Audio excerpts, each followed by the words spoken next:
Quando eu nasci, a expectativa média de vida era de 48 anos de idade. Em 2024, nós temos praticamente 73 anos de expectativa de vida. Na realidade, nós ganhamos praticamente um quarto de século de vida adicional nesse período. Isso graças ao avanço da ciência, ao avanço das tecnologias, da medicina e também do planejamento urbano. Então, nesse período, existia praticamente a minha geração, é uma geração que tinha um ciclo de vida produtivo relativamente bem definido.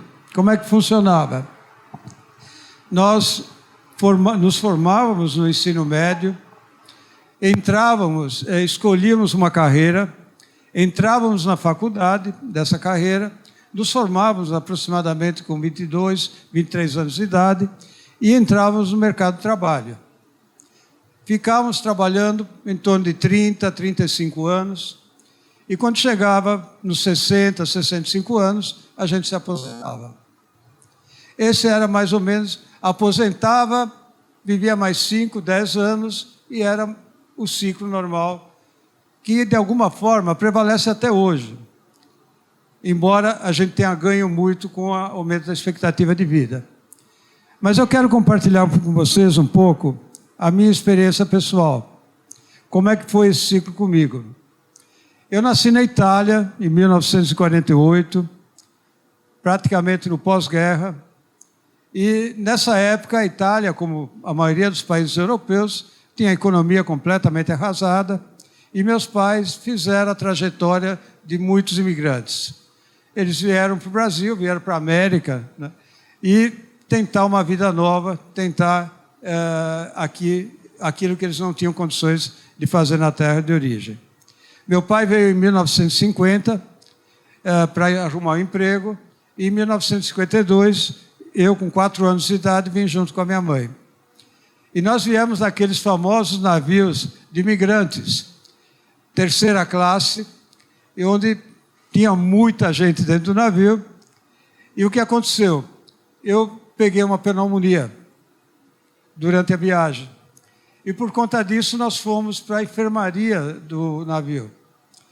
E isso minha mãe contava que, não obstante toda a preocupação que ela teve, efetivamente foi um ótimo negócio para a gente. A enfermaria era muito melhor do que a cabine que a gente estava. Chegando ao Brasil, meu pai já tinha arrumado um emprego, nós fomos morar no Brás. E moramos num cortiço lá no Brás. Ficamos morando lá por cerca de 6 anos.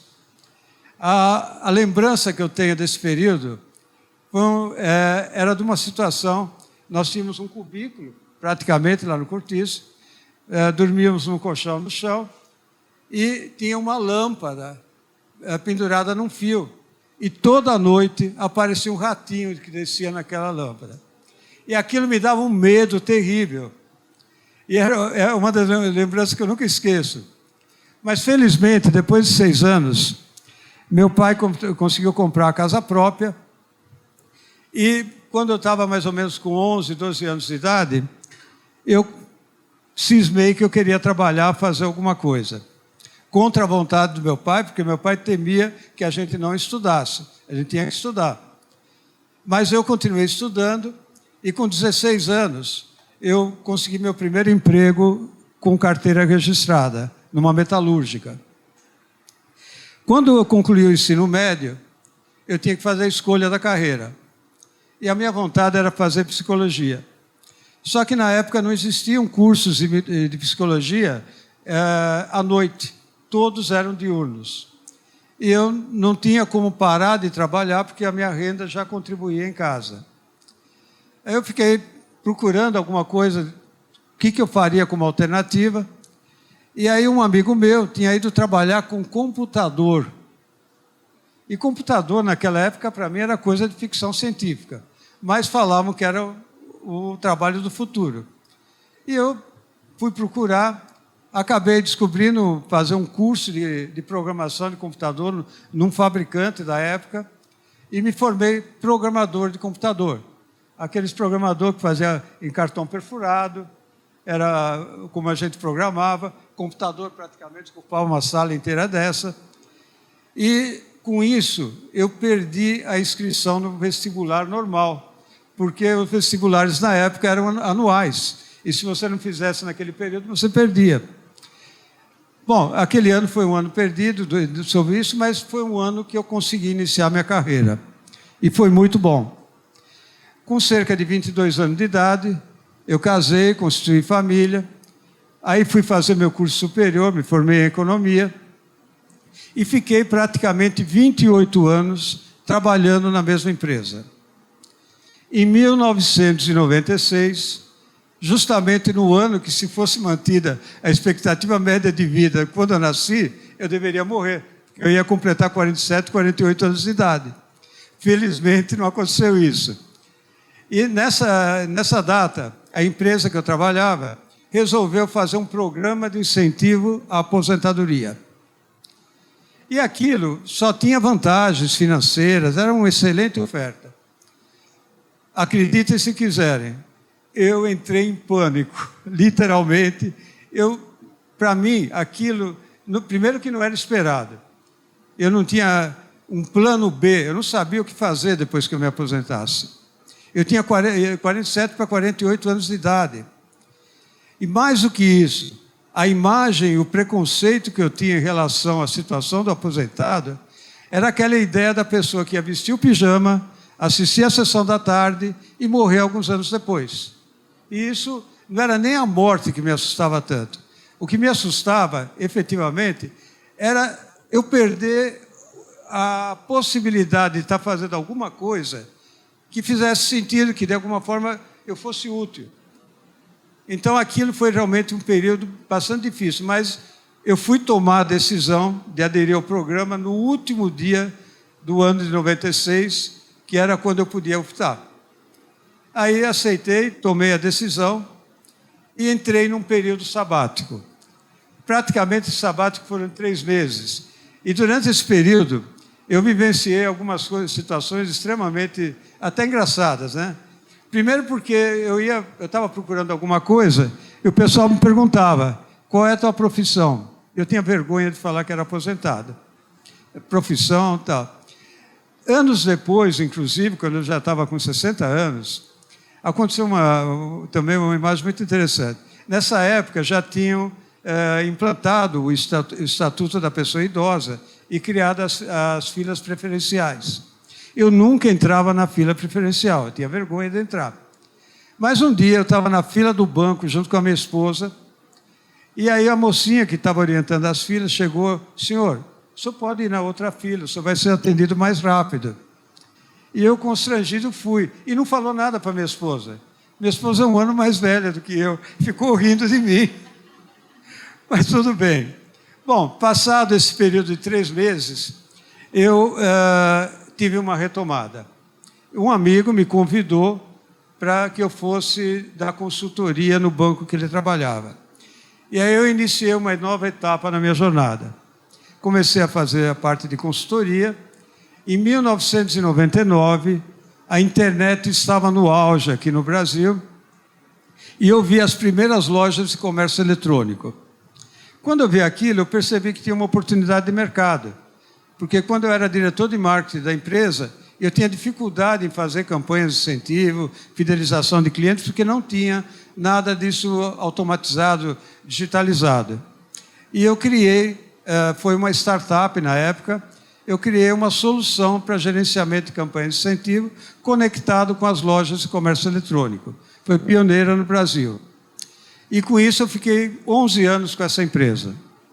Em 2011 eu tive uma oferta para vender a empresa, uma grande rede de varejo, decidiu, queria comprar a minha empresa, nós negociamos, fechei negócio, e em seguida me convidaram para que eu fosse assumir essa operação dentro da empresa por mais 3 anos. Acabei ficando mais 4 anos praticamente nessa empresa. E foi muito bom, foi uma experiência maravilhosa. Só que aí eu já estava com 67 anos de idade. E aí eu não queria mais ficar naquela vida, seja de voltar para o mundo executivo, fazer coisa, aquilo já não fazia sentido. Mas ao mesmo tempo eu não queria parar.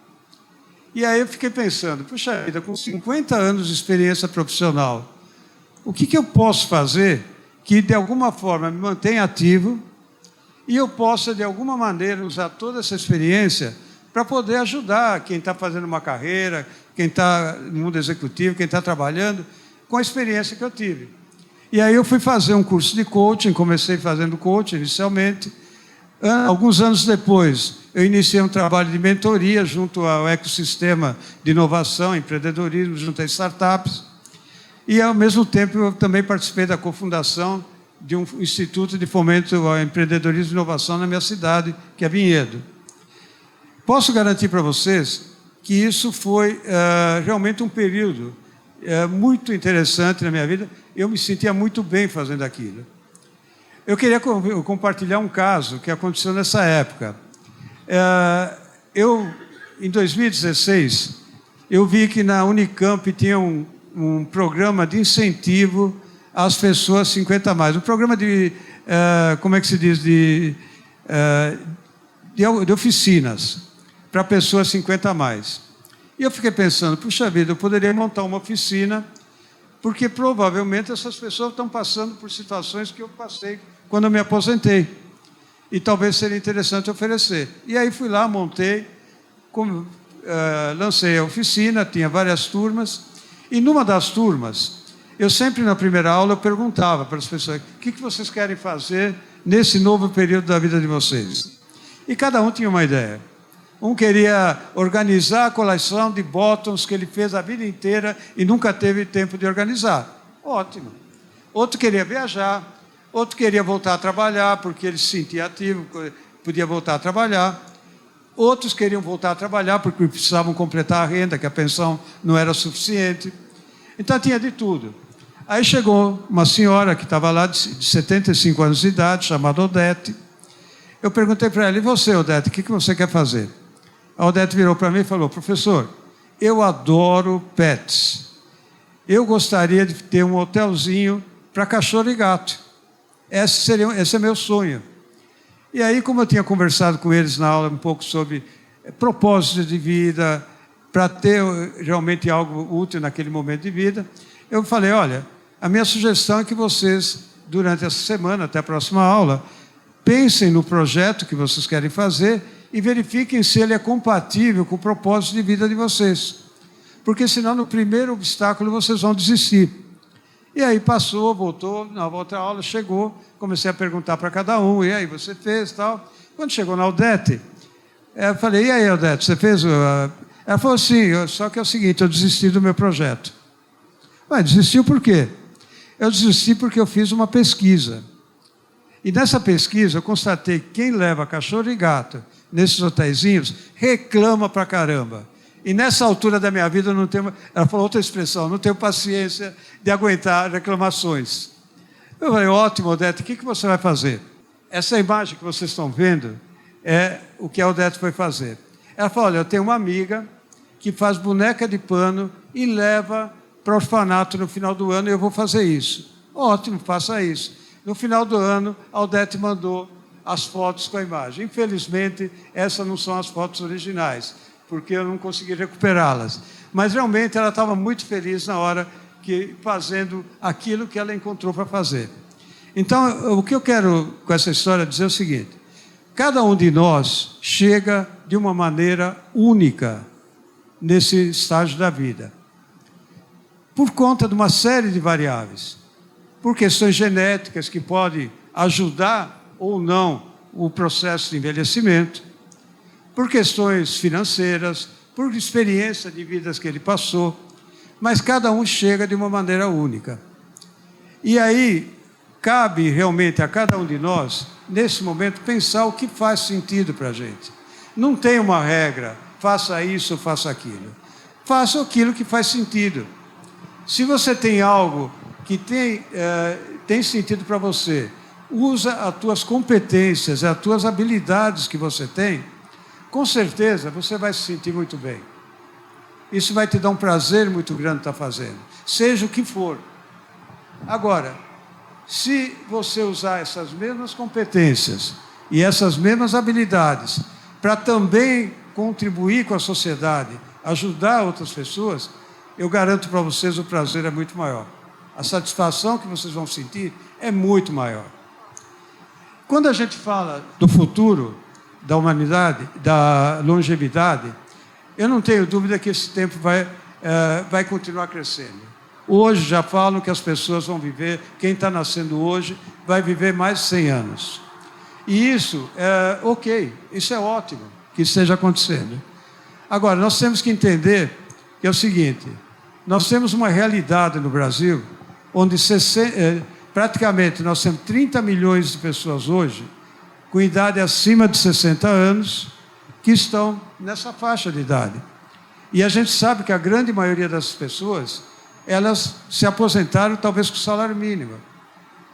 E isso exige que, na realidade, aconteçam políticas públicas para dar suporte para que essas pessoas possam ter realmente uma vida melhor nessa longevidade que vão ter. Mas sempre tem algo que depende da gente. Então, a grande questão que eu coloco para todos nós, né, é o que a gente vai fazer com esse precioso tempo que nós ganhamos em adicional de vida. Cada um de nós tem um projeto, cada um de nós tem um propósito. Se isso fizer sentido, não percam tempo. A vida é muito preciosa para que a gente desperdice. Muito obrigado.